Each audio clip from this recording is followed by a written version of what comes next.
حضرت بایزید بستامی کہتے ہیں کہ میں نے اپنی ماں کے آگے ہاتھ جوڑے، میں نے کہا امی تجھے راضی کروں یا رب کو راضی کروں؟ تو اپنے حق مجھے معاف کر دے، اللہ کو میں راضی کر لیتا ہوں۔ ماں نے کہا جاؤ پتر میں اجازت دیتی ہوں۔ گئے جنگلوں میں، ذکر و فکر میں لگے رہے، تنہائی میں اس کو یاد کرتے رہے، دن رات ذکر کے چراغ روشن رکھے۔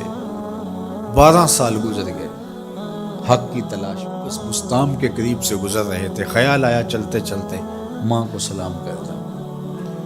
دروازے کو دستک دینے لگے تو اس خیال نے ہاتھ روک لیا کہ ساری زندگی ماں کو سکھ تو دیا کوئی نہیں، اب دکھ بھی کیوں دینے لگے ہو؟ رات کا ایک پہر بیت گیا ہے، ماں بستر میں لیٹی ہوگی، تیرے لیے اٹھے گی، دروازہ کھولے گی۔ دروازے کے ساتھ ہی لگ کے بیٹھ گئے اور ساری رات کاٹ دی، اس خیال سے کہ ماں کو تکلیف نہ ہو۔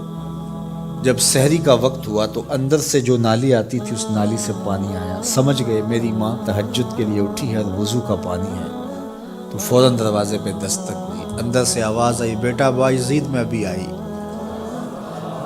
مائیں بیٹوں کے دستک کے انداز سے جان لیتی ہیں یہ کس بیٹے کے ہاتھوں کا لمس ہے۔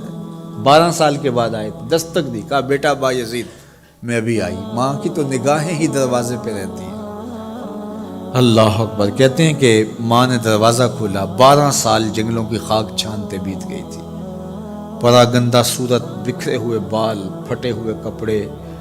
میری ماں کی جب نگاہ میرے پہ پڑی تو اس کی چشمان سے موٹے موٹے آنسو، اور اس نے ایسے ہاتھ پھیلا کے کہا مالک میرا بیٹا بایزید تیری طلب میں نکلا تھا، تو نے ابھی تک اسے اپنا قرب نہیں دیا۔ حضرت بایزید بستامی کہتے ہیں 12 سال کی ریاستوں سے جو کچھ نہیں ملا تھا ماں کے اٹھے ہوئے ہاتھوں سے مل گیا۔ میں نے کہا مالک میں تجھے کہاں ڈھونڈ رہا ہوں، تو کہاں موجود ہے؟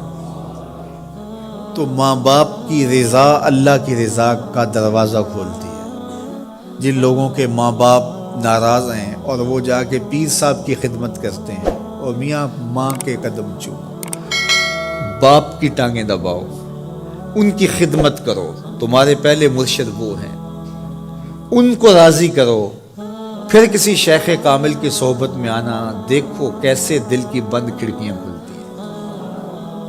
ایک مرشد تو ناراض کر رہا ہے اور دوسرے مرشد سے تمہیں کیا ملے گا؟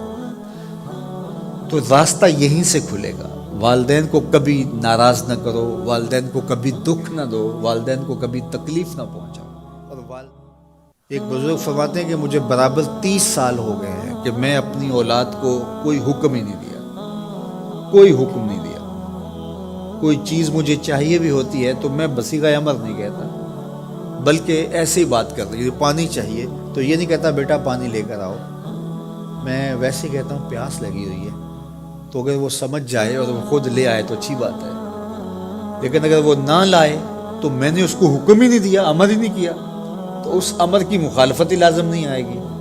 تو کہا 30 سال برابر گزر گئے ہیں، میں نے اپنی اولاد کو حکم نہیں دیا کہ کہیں وہ میری نافرمان نہ ہو جائے، چونکہ اگر وہ نافرمان ہو گئی پلے کچھ نہیں رہے گا۔ جو اولاد ماں باپ کی نافرمان ہوتی ہے وہ ہوا میں بھی اڑے، وہ چرخ پہ بھی جھولے، وہ زمین پہ گرنے والی ہوتی ہیں، کبھی کامیاب نہیں ہو سکتی وہ اولادیں جو ماں باپ کی گستاخ، بے ادب اور نافرمان ہوتی ہیں۔ وہی اولادیں سرخرو، کامیاب اور کامگار اور بامراد ہوتی ہیں جو ماں باپ کی خدمت کرتی ہیں، ماں باپ کی دعائیں لیتی ہیں۔ وہ ایک بچہ ماں باپ کے پاؤں دبا رہا تھا، تو ایک بچہ ایک بر اعظم میں، دوسرا دوسرے بر اعظم میں، تیسرا تیسرے بر اعظم میں بڑے بڑے کاروبار کر رہا تھا۔ تو کوئی اس کا دوست ملنے آیا، اس نے کہا کہ اس نکمے کو بھی کہیں بھیج دو، فلاں جو ہے وہ یورپ میں ہے، فلاں امریکہ میں ہے، وہاں اتنی بڑی کمپنی اس نے کھولی ہوئی ہے، اس نکمے کو یہاں بٹھایا، اس کو بھیج دو، یہ تو نکمہ کسی کام کا نہیں۔ کہا یہ نکمہ ہی تو میرے کام آ رہا ہے، کہ نکمہ ہی تو میرے کام آ رہا ہے۔ تو اولاد خوش نصیب ہے کہ اپنے ماں باپ کی خدمت کرے اور ان کے ساتھ حسن سلوک کرے۔